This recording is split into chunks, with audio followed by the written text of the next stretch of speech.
आपने कभी सोचा है कि आपकी सांसें सिर्फ हवा नहीं है, वह एक संकेत है, एक मैसेज है जो आपको बता रहे हैं क्या करना है, कब करना है और कैसे करना है। ज्यादातर लोग सांस को सिर्फ एक बायोलॉजिकल प्रोसेस समझते हैं, लेकिन जो लोग योग और ध्यान की गहराई में जाते हैं, वह जानते हैं कि हमारी सांसों में ही पूरा ब्रह्मांड छुपा है। नमस्ते दोस्तों, स्वागत है आपका सुनो एक कहानी में, जहां हम आपके लिए लाते हैं दुनिया की सबसे अनमोल किताबों का सार, वह भी बेहद आसान भाषा में। आज हम एक ऐसी किताब की बात करने जा रहे हैं जो शायद आपने कभी सुनी भी ना हो, लेकिन अगर आप योग, ध्यान या अपनी इंटरनल एनर्जी में इंटरेस्ट रखते हैं, तो यह किताब आपकी जिंदगी का रास्ता बदल सकती है। इस किताब का नाम है स्वर योग, the trick science of brain breathing, और इसे लिखा है स्वामी मुक्ति बोधानंद सरस्वती ने। यह कोई आम सेल्फ हेल्प या मोटिवेशन वाली किताब नहीं है।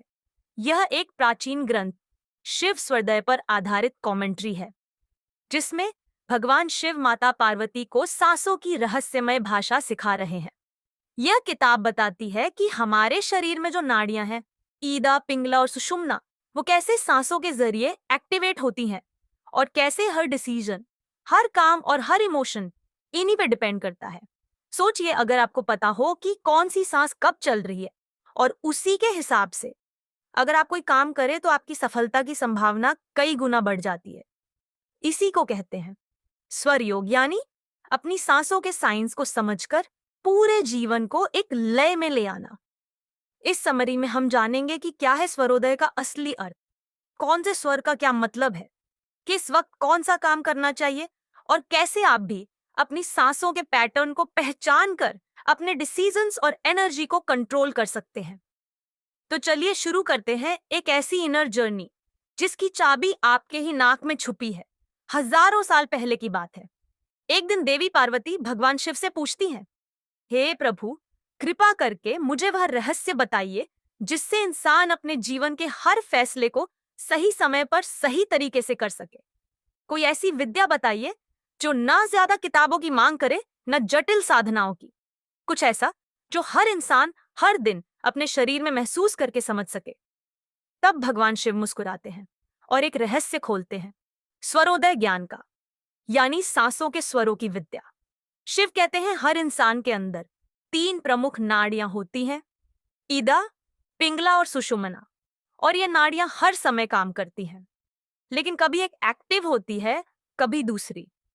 तुम्हारी सांसें ही बताती हैं कि इस वक्त कौन सी नाड़ी काम कर रही है, और इन्हीं स्वरों के आधार पर तुम्हारा मन, शरीर और कर्म तीनों प्रभावित होते हैं। अब यहां से शुरू होती है स्वर योग की असली कहानी। यह कोई खाली हवा में बात नहीं है, ये एक प्रिसाइज साइंस है। ये कहती है कि जब बाई नाक यानी ईदा स्वर चल रही होती है, तब चंद्र ऊर्जा सक्रिय होती है, ठंडी, शांत, विचारशील। ये समय होता है सोचने, योजना बनाने, इमोशनल कामों और आराम के लिए। जब दाई नाक यानी पिंगला स्वर चल रही होती है, तब सूर्य ऊर्जा सक्रिय होती है, गर्म, जोशीली, एक्टिव। ये समय होता है एक्शन लेने, लॉजिकल काम करने या फिजिकल कामों के लिए। और जब दोनों नाकें एक साथ चल रही हो, जिसे सुषुम्ना स्वर कहते हैं, तब यह एक रेयर स्थिति होती है। ये वह समय होता है जब मन मेडिटेटिवली सेंटर्ड होता है और आध्यात्मिक अभ्यासों के लिए सबसे श्रेष्ठ समय होता है। शिव आगे बताते हैं कि अगर इंसान जान जाए कि किस समय कौन सी स्वर चल रही है और उसी के अनुसार काम करे, तो वह गलती से बच सकता है, बीमारियों को टाल सकता है और अपने कर्मों को अलाइन कर सकता है। इसका मतलब यह है कि आपकी सांसें हर वक्त आपको सिग्नल दे रही हैं कि कौन सा काम इस वक्त करना ठीक रहेगा और कौन सा नहीं। अब जरा सोचिए, रोज सुबह उठते ही अगर आप अपने नाक से निकलती सांस को पहचान सके, तो आप दिन भर की प्लानिंग उसी के हिसाब से कर सकते हैं। ना कोई कंफ्यूजन, ना फालतू एनर्जी वेस्ट। लेकिन स्वर योग सिर्फ सांसों की बात नहीं करता। ये बताता है कि यह स्वर कैसे मौसम, ग्रहों, तत्वों और यहाँ तक कि दिन के अलग अलग हिस्सों से भी जुड़ा है। यह एक फुल फ्लेज सिस्टम है जो आपकी इनर बॉडी को कॉस्मिक बॉडी से जोड़ता है। इसका मकसद बस सांस को देखना नहीं है, बल्कि उसी सांस के जरिए अवेयरनेस बढ़ाना है, आपकी चेतना को इतना शार्प बनाना है कि आप हर चीज को गहराई से महसूस कर सकें, अपने अंदर भी और बाहर भी। अब जब आपने जान लिया कि हमारे शरीर में 3 मुख्य स्वर होते हैं, ईदा, पिंगला और सुषुम्ना, तो चलिए अब समझते हैं कि इनका असली मतलब क्या है और यह कैसे काम करते हैं। सबसे पहले बात करते हैं ईदा स्वर की। जब आपकी बाई नाक से सांस बह रही हो तो समझ लीजिए कि ईदा स्वर एक्टिव है। इसे चंद्र नाड़ी भी कहा जाता है, यानी मून चैनल। यह नाड़ी हमारे मन से जुड़ी होती है, शांत, ठंडी, भावनात्मक और इंट्यूटिव। ईदा स्वर के समय क्या करना अच्छा होता है? सोच विचार करना, पढ़ाई या योजना बनाना, रचनात्मक काम जैसे आर्ट, राइटिंग, कोई इमोशनल बातचीत करना, ध्यान, मेडिटेशन, आराम, शांति से कोई डिसीजन लेना। इस समय अगर आप कोई जोरदार फिजिकल काम करेंगे या लड़ाई झगड़ा करेंगे तो नुकसान हो सकता है, क्योंकि यह स्वर एक्शन के लिए नहीं, अवेयरनेस के लिए बनी है। अब आते हैं पिंगला स्वर पर। जब आपकी दाई नाक से सांस चल रही हो तो पिंगला स्वर एक्टिव होता है। इसे सूर्य नाड़ी कहा जाता है, यानी सन चैनल। यह नाड़ी शरीर की ऊर्जा से जुड़ी होती है, तेज, गर्म, मैस्कुलिन, एक्टिव और लॉजिक बेस्ड। पिंगला स्वर के समय क्या करना चाहिए? फिजिकल वर्क, ट्रैवल या लंबी यात्राएं, डिसीजन लेना और इंप्लीमेंट करना, आर्ग्यूमेंट या डिबेट जैसे लॉजिकल काम, पब्लिक स्पीकिंग, नेगोशिएशन, कोई कंपटीशन या चैलेंज। यह स्वर आपको एक्शन में डालता है। इसलिए अगर इस वक्त आप इनएक्टिव या रिलैक्स्ड काम करेंगे तो उसका असर उतना अच्छा नहीं होगा। अब बात करते हैं सुषुम्ना स्वर की, जो सबसे खास और रेयर होता है। जब आपकी दोनों नाकों से एक साथ सांस चल रही हो तो समझिए कि सुषुम्ना स्वर एक्टिव है। ये वह समय होता है जब आपका मन एकदम सेंटर्ड होता है, शरीर और मन दोनों बैलेंस में होते हैं। सुषुम्ना के समय सबसे अच्छा काम होता है ध्यान और गहराई में जाना, कोई स्पिरिचुअल साधना, साइलेंस और अवेयरनेस बढ़ाना, खुद को ऑब्जर्व करना, कोई इनर जर्नी की शुरुआत करना। शिव कहते हैं कि सुषुम्ना के समय सांसारिक काम नहीं करने चाहिए, जैसे बिजनेस डील, ट्रैवल या कॉन्फ्लिक्ट, क्योंकि उस समय शरीर ज्यादा सटल मोड में होता है। अब सवाल आता है, हम यह कैसे जाने कि कौन सी स्वर चल रही है? बहुत सिंपल है। अपनी एक उंगली को अपनी नाक के पास लाकर देखिए, किस नाक से सांस ज्यादा फोर्स से आ रही है। अगर बाई से आ रही है तो ईदा, अगर दाई से तो पिंगला, अगर दोनों से बराबर तो सुषुम्ना। एक स्किल्ड व्यक्ति दिन भर अपने स्वर को ऑब्जर्व करके ही काम करता है। वह जब देखता है कि पिंगला एक्टिव है तभी एक्शन लेता है, और अगर ईदा है तो पहले थोड़ी प्लानिंग कर लेता है। यही स्वर योग का डिसिप्लिन है, एक्शन विद अवेयरनेस। इस साइंस का सबसे पावरफुल पहलू यह है कि आप अपनी स्वर को कुछ हद तक प्रभावित भी कर सकते हैं। यानी अगर आपको किसी समय एक्शन लेना जरूरी है लेकिन इधर स्वर चल रही है तो आप कुछ टेक्निक्स से पिंगला एक्टिवेट कर सकते हैं, जैसे दाहिनी करवट लेट जाना, बाई नाक को हल्का दबाना या कुछ स्पेसिफिक योगा पोजेस करना। यानी सिर्फ ऑब्जर्व नहीं, आप कॉन्शियसली सांसों को बदलकर अपने एक्शंस को गाइड कर सकते हैं। अब तक हमने समझा कि ईदा, पिंगला और सुषुम्ना स्वर क्या होते हैं। अब सवाल यह है, इनका प्रैक्टिकल यूज क्या है? आम जिंदगी में कहां-कहां इनकी जरूरत पड़ सकती है? शिव स्वयं कहते हैं कि अगर कोई व्यक्ति यह जान जाए कि किस स्वर में क्या काम करना है तो वह कभी भी समय और ऊर्जा बर्बाद नहीं करेगा। वह हमेशा राइट टाइम राइट एक्शन ले पाएगा। तो चलिए जानते हैं कि किस स्वर में कौन सा काम शुभ और सफल होता है और कौन सा नहीं। जब इधर स्वर यानी बाई नाक से सांस चल रही हो, यह समय आइडियल है कोई भी मेंटल, क्रिएटिव या इमोशनल काम के लिए। पढ़ाई करनी है, प्लान बनानी है, आर्ट, पोएट्री, राइटिंग या म्यूजिक करना है। ईदा में शुरू करें। किसी से समझदारी भरी बातचीत करनी हो, किसी को इमोशनल कंफर्ट देना हो तो भी यही स्वर बेस्ट है। मेडिकल ट्रीटमेंट या हीलिंग एक्टिविटीज जैसे मसाज, थेरेपी आदि का भी यह सही समय है। लेकिन इस समय फिजिकल एक्सर्शन, डिबेट या तकरार से बचना चाहिए। जब पिंगला स्वर यानी दाई नाक से सांस चल रही हो, यह टाइम एक्शन के लिए है। कोई बड़ा डिसीजन लेना हो, कोई डील फाइनलाइज करनी हो या कोई कंपटीशन फेस करना हो तो यही वक्त चुने। Office presentation, public speaking, negotiation या लड़ाई जैसी सिचुएशंस, सब में पिंगला का समय हेल्पफुल है। यात्रा शुरू करनी हो या कोई नया बिजनेस काम करना हो तो भी इस स्वर में शुरू करें। पर अगर इस समय आप ध्यान, विश्राम या दिल की बात करना चाहेंगे तो माइंड रेस्ट नहीं करेगा। जब सुषुम्ना स्वर यानी दोनों नाकों से सांस चल रही हो, यह समय पूरी तरह से इंटरनल होता है, यानी सेल्फ वर्क, मेडिटेशन, साइलेंस और अवेयरनेस का समय। अगर आप इस समय प्रैक्टिकल डिसीजन लेंगे या कोई बड़ा बाहरी काम करेंगे तो कंफ्यूजन या फेलियर हो सकता है। ये वह समय है जब ब्रह्मा, शिव, विष्णु और महेश तीनों ऊर्जा एक साथ शांत हो जाती है ताकि आत्मा अपने आप में उतर सके। इसलिए सुषुम्ना के समय दुनिया की भागदौड़ को थोड़ी देर के लिए छोड़ देना ही बेहतर होता है। अब जानते हैं डेली लाइफ के कुछ उदाहरणों से। एक सुबह उठते ही सबसे पहले नाक से एयर फ्लो चेक करें। अगर इदा चल रही है तो ध्यान करें या लिखने पढ़ने का काम। अगर पिंगला है तो बॉडी वर्कआउट या प्लानिंग करें। 2 खाना खाने से पहले कहा जाता है कि पिंगला स्वर में खाना डाइजेस्टेड ज्यादा अच्छा होता है क्योंकि यह नाड़ी मेटाबॉलिज्म को एक्टिव करती है। 3 ट्रैवल या नया काम शुरू करने से पहले अगर जर्नी या कोई इंपॉर्टेंट प्रोजेक्ट शुरू करना है तो पिंगला समय चुने। इससे स्टैमिना और क्लैरिटी बनी रहेगी। 4 इमोशनल बातचीत के लिए अगर किसी से शांति से बात करनी है, माफी मांगनी है या कोई डेलिकेट बात कहनी है तो ईदा का समय चुने। 5 बिजनेस डील, लोन, इन्वेस्टमेंट। पिंगला स्वर के दौरान फाइनेंशियल मैटर्स में डिसीजन लेना ज्यादा सेफ और प्रैक्टिकल माना जाता है। 6 ध्यान, पूजा, मंत्रा, चांटिंग, ये सब सुषुम्ना स्वर में सबसे ज्यादा फलदायक होते हैं। अगर संभव हो तो उस वक्त ध्यान या चांटिंग करें जब आपकी दोनों नाकें बराबर चल रही हो। और सबसे दिलचस्प बात यह है कि अगर आपको लग रहा है कि आपकी नाड़ी उस समय के काम के लिए सही नहीं है तो आप पोस्चर बदलकर उसे एडजस्ट कर सकते हैं। जैसे अगर आप चाहते हैं कि दाई नाक एक्टिव हो तो बाई करवट लेट जाइए कुछ देर के लिए, आपकी पिंगला स्वर एक्टिव हो जाएगी। यही तो असलीस्ट है, ब्रेथ को समझना और फिर उसे जेंटली गाइड करना ताकि हम हर डिसीजन क्लैरिटी और पावर से ले सके।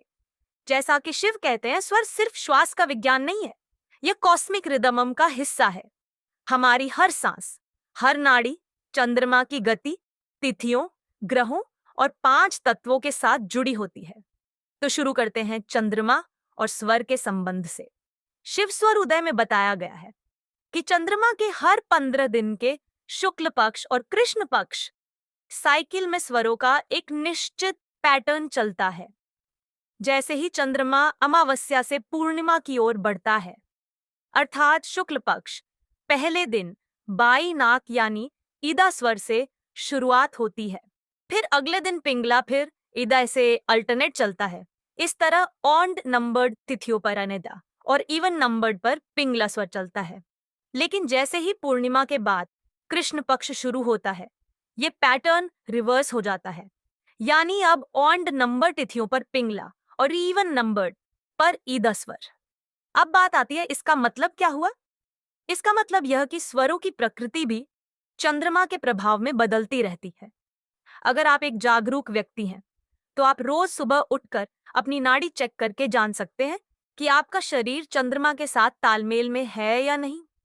अगर आपकी स्वर उस दिन की तिथि के अनुसार चल रही है तो आपकी ऊर्जा कॉस्मिक अलाइनमेंट में है, यानी उस दिन आप डिसीजन लेने में क्लियर रहेंगे, काम में फ्लो रहेगा और मन डिस्टर्ब नहीं होगा। लेकिन अगर आपकी स्वर उलटी चल रही है तो वह दिन आपके लिए चैलेंजिंग हो सकता है। तब आप शांत रहें, जरूरी काम डिले करें और अवेयरनेस बनाए रखें। अब बात करते हैं पंच तत्व यानी 5 एलिमेंट्स से स्वर का संबंध। प्रकृति में 5 तत्व होते हैं, पृथ्वी, जल, अग्नि, वायु और आकाश। इन सभी का कनेक्शन हमारी नाड़ी और सांसों से है। हर स्वर में अलग अलग तत्व हावी होते हैं। ईदा स्वर जल और वायु तत्व से जुड़ा होता है। पिंगला स्वर अग्नि और पृथ्वी तत्व से जुड़ा होता है। सुषुम्ना आकाश तत्व से। अब मान लीजिए आज वातावरण में बहुत हीट है, गर्मी, टेंशन या गुस्सा, और अगर आपकी पिंगला स्वर जिसमें अग्नि तत्व होता है ज्यादा देर तक एक्टिव रहे तो आपको इरिटेबिलिटी, एसिडिटी या मेंटल स्ट्रेस हो सकता है। उसी तरह अगर रेनी सीजन में ईदा स्वर ज्यादा एक्टिव रहे तो मन लिथार्जिक हो सकता है, ओवर सेंसिटिव हो सकते हैं। तो स्वर को समझने का ये मतलब नहीं कि आप बस सांस पहचान ले, बल्कि यह जानना भी जरूरी है कि उस समय प्रकृति में कौन सा तत्व हावी है और आपकी नाड़ी उसे सपोर्ट कर रही है या ओपोज। अब बात करते हैं ग्रहों की ऊर्जा से संबंध की। हर ग्रह का अपनी एक ऊर्जा होती है, जैसे सूर्य आत्मबल, ईगो, डिसीजन, चंद्रमा मन, भावना, मंगल कर्ज, अग्रेशन, बुध कम्युनिकेशन, लॉजिक, गुरु ज्ञान, ग्रोथ, शुक्र कला, प्रेम, शनि मेहनत, धैर्य, राहु केतु शैडो एनर्जी। शिव स्वर कहता है कि किसी भी दिन का प्रभाव उस ग्रह से जुड़ा होता है जो उस दिन डोमिनेंट होता है, जैसे सोमवार चंद्र, मंगलवार मंगल। अब अगर आप उस दिन सही स्वर में काम करें तो ग्रहों की सकारात्मक ऊर्जा आपको सपोर्ट करती है। उदाहरण के लिए मंगलवार है जो मंगल ग्रह का दिन है। अगर आपकी पिंगला स्वर चल रही है और आप कोई डिसाइसिव एक्शन लेते हैं तो काम ज्यादा सफल रहेगा। लेकिन अगर उसी दिन ईदा स्वर में आप लड़ाई झगड़ा या हैवी एक्शन लेते हैं तो उसकी ऊर्जा आपकी मेंटल स्टेट के खिलाफ जा सकती है। यही रीजन है कि प्राचीन समय में राजा, वैद्य, व्यापारी सब स्वरों को देखकर ही काम शुरू करते थे। यह सिर्फ आध्यात्मिक ज्ञान नहीं था, बल्कि रियल टाइम कॉस्मिक कैलेंडर था। शिव स्वर उदय में शिव कहते हैं कि प्रत्येक स्वर का सही ज्ञान व्यक्ति को केवल सफलता नहीं देता, वह उसे आत्मज्ञान की ओर ले जाता है। शुरुआत होती है सांस को जानने से, लेकिन मंजिल होती है स्वर से परे मौन का अनुभव करना। तो यह अंतिम चरण क्या है और इसकी यात्रा कैसे होती है? आइए स्टेप बाय स्टेप समझते हैं। शिव स्वर विज्ञान का अल्टीमेट उद्देश्य है स्वरों से ऊपर उठना, यानी सुषुम्ना स्वर में स्थिर होना, जहां ईदा और पिंगला दोनों शांत हो जाए और श्वास मध्य मार्ग से बहने लगे। यही है वह स्टेट जहां योगी ध्यान की गहराई में उतरता है और उसे अपनी आत्मा की अनुभूति होती है। जब दोनों नाड़ियां ईदा और पिंगला संतुलित हो जाती हैं तो शरीर और मन में एक रेयर संतुलन पैदा होता है। यही वह समय होता है जब ध्यान सबसे गहरा होता है। मस्तिष्क के दोनों हेमिस्फेयर्स सिंक्रोनाइज हो जाते हैं, विचार शांत हो जाते हैं और अवेयरनेस शार्प हो जाती है। अब सवाल आता है, क्या हम चाहे तो सुषुम्ना स्वर को जागृत कर सकते हैं? हाँ, लेकिन इसके लिए अभ्यास और जागरूकता की जरूरत है। शिव स्वर उदय बताता है कि योगी कुछ विशेष साधनाओं के जरिए, पोस्चर के जरिए और मन के केंद्रण से सुषुम्ना को धीरे धीरे खोल सकते हैं, जैसे नाड़ी शोधन प्राणायाम यानी अल्टरनेट नस्ट्रिल ब्रीथिंग, त्राटक यानी concentration on a single flame and point, भ्रू मध्य ध्यान यानी थर्ड आई फोकस, और सबसे महत्वपूर्ण स्वर की लगातार अवेयरनेस।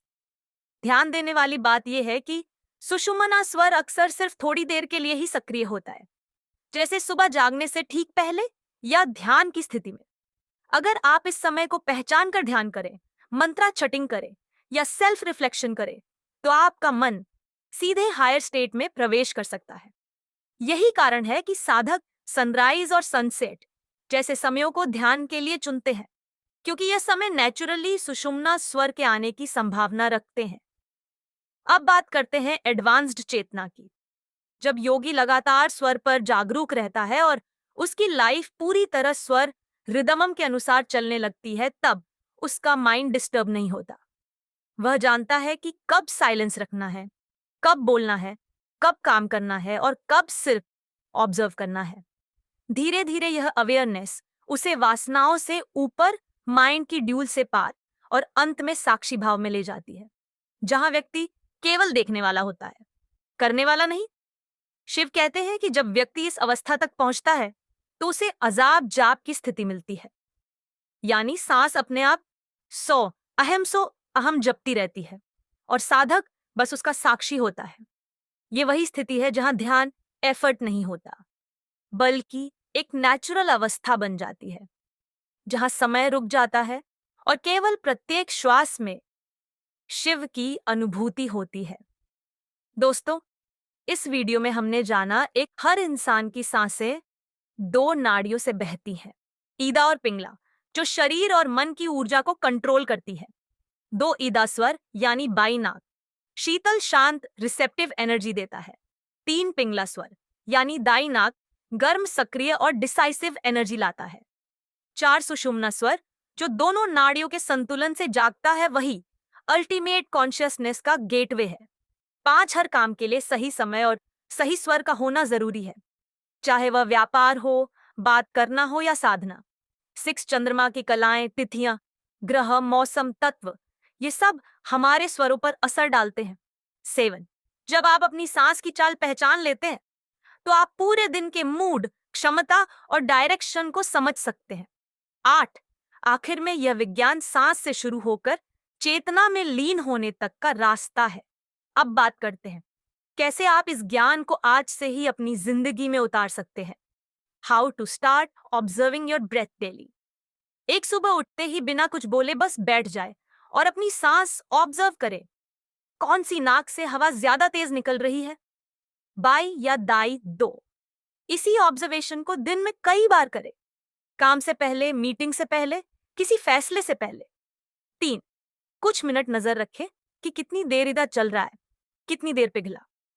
4 यदि जरूरत हो तो आप पोस्चर या श्वास तकनीक से स्वर को बदल भी सकते हैं, जैसे करवट लेकर लेटना, गहरी सांस लेना, नाड़ी शोधन प्राणायाम करना। 5 हर दिन रात को सोने से पहले दिन भर की स्वर अवेयरनेस का रिफ्लेक्शन करें। क्या आपकी गतिविधियां उस स्वर के अनुकूल थीं? इस डेली ऑब्जर्वेशन से आपको अपने शरीर, मन और भावनाओं की ज्यादा समझ होगी और धीरे धीरे आपका इंट्यूशन शार्प हो जाएगा। शिव कहते हैं जो स्वर का ज्ञान जानता है वही वास्तव में जीवित है, बाकी तो बस सांस ले रहे हैं, जी नहीं रहे। दोस्तों, आपके अंदर भी शिव छिपे हैं जो सब कुछ जानते हैं, सब कुछ देख सकते हैं, लेकिन वह तब जागेंगे जब आप सांसों की आवाज सुनना शुरू करेंगे। इस विज्ञान की सबसे बड़ी शक्ति यह है कि यह हर पल एक्सेसिबल है। इसके लिए न पूजा की जरूरत है, न मंदिर की, बस खुद की सांस की अवेयरनेस चाहिए। अगर आप इस सटल ज्ञान को रोज अभ्यास में लाते हैं तो आप ना सिर्फ भविष्य को समझ सकते हैं बल्कि उसे शेप भी कर सकते हैं, शांत मन, संतुलित शरीर और जागृत आत्मा के साथ। यही है शिव स्वरदय का रहस्य, श्वास से शिव बनने की यात्रा। अगर आपको यह ज्ञान पसंद आया हो तो सबसे पहले इस वीडियो को लाइक और शेयर जरूर करें। आपके दोस्तों और परिवार के लिए यह ज्ञान जीवन को बेहतर बनाने में सहायक हो सकता है। हमारे चैनल सुनो एक कहानी को सब्सक्राइब करें ताकि आप ऐसे और भी गहरे और ज्ञानवर्धक वीडियो देख सके। हमारे इस वीडियो को देखने के लिए बहुत बहुत धन्यवाद।